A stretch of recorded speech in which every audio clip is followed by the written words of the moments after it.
On va commencer par piloter sa ferme. Alors en ce moment, on sait que les cours des marchés sont quand même hyper compliqués, c'est volatile, ça a bien baissé. Et s'il y a un outil que j'ai vraiment apprécié pour pouvoir commencer à utiliser l'année dernière, voilà, c'est bien piloter sa ferme. Alors on va commencer avec mon écran. Voilà, alors là ça consiste tout simplement en un mail. Donc c'est le premier outil, j'allais dire qu'on va pouvoir utiliser. C'est tout simplement l'outil qui va m'aider à savoir si je dois vendre ou pas mes céréales. Alors ça concerne pas toutes les cultures, ça concerne essentiellement les céréales, le blé pour moi et le colza. Donc voilà. Et sur cette présentation, j'ai tout simplement toutes les semaines à peu près un mail qui m'indique, bah voilà, est-ce que vous devez vendre ou est-ce que vous ne devez pas vendre? Comment ils calculent ça, je ne sais pas, mais en tout cas, je sais que ça fonctionne parce que jusqu'à maintenant, ce qu'ils ont annoncé, on va le voir un peu après, c'est plutôt véridique et ça marche bien. Et quand on les suit, je pense que voilà, c'est intéressant. C'est toujours compliqué de savoir quand est-ce qu'on doit vendre, mais en tout cas avec eux, là, c'est intéressant. Voilà. On est ici, par exemple, pour le blé, campagne 2023 ou 2024, savoir si on a vendu ou pas la campagne. Et dedans, on va mettre des critères différents selon ce qu'on veut se couvrir pour vendre ou pas et comment on y est. Et donc, selon, j'allais dire, le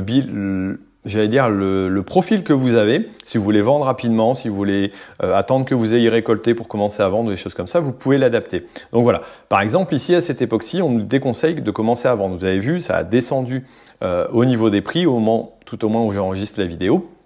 Donc voilà, par exemple, en blé, on va le déconseiller. En blé dur, par contre, si on n'a pas vendu, par exemple, on va considérer que du rattrapage est intéressant parce que le risque de descente est quand même élevé. Voilà, donc ça, c'est un premier conseil. Voilà, on l'a pour les différentes cultures, hein, tout ce qui est vendu sur, j'allais dire en ligne, entre guillemets, au matif, des choses comme ça, on va pouvoir le retrouver.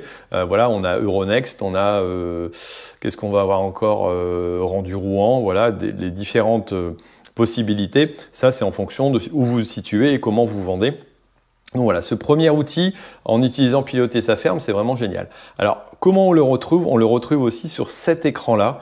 On va voir un petit peu après. Là, c'est le deuxième outil. C'est vraiment l'outil piloter sa ferme dans lequel je vais enregistrer l'ensemble de mes cultures. Là, vous avez réellement les cultures que j'ai mis donc en 2023 et à quoi j'en suis au niveau de mes avancées de produits. On va le voir un petit peu après.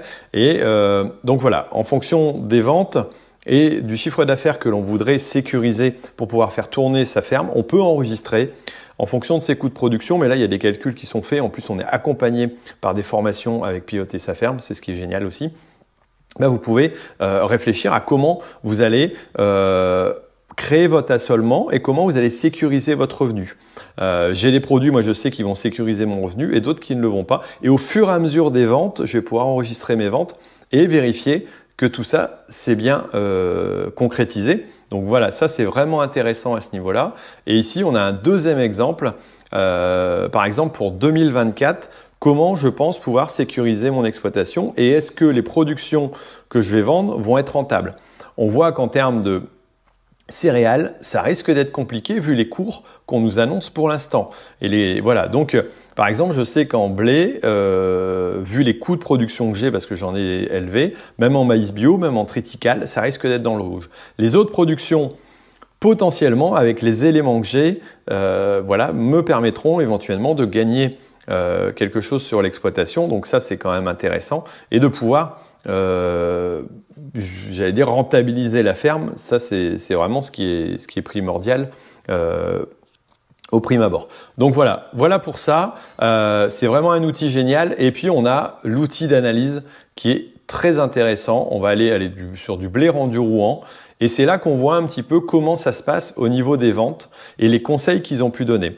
Par exemple, pour donc l'année 2024, non, pour 2023, on va plutôt reprendre 2023, les moments où ils ont indiqué où il fallait vendre. Voilà, par exemple, là, à ces moments-là, là où ça montait, là, quand ça descendait, ils nous ont indiqué de ne pas vendre, ici, de vendre, ici, de ne pas vendre, ici, de vendre. Alors là, on voit la dégringolade des cours. Voilà, ici, il y avait encore du rattrapage et ici, on le déconseille et ça dégringolait encore jusqu'à voilà, avant la mi-mars, quoi. Voilà, mi-février, pour arriver à vendre. Donc voilà ces conseils-là aussi qui ont été donnés. Si ça vous intéresse, allez jeter un œil là-dessus. Franchement, je vous le fais très rapidement, mais c'est vraiment très intéressant. Allez.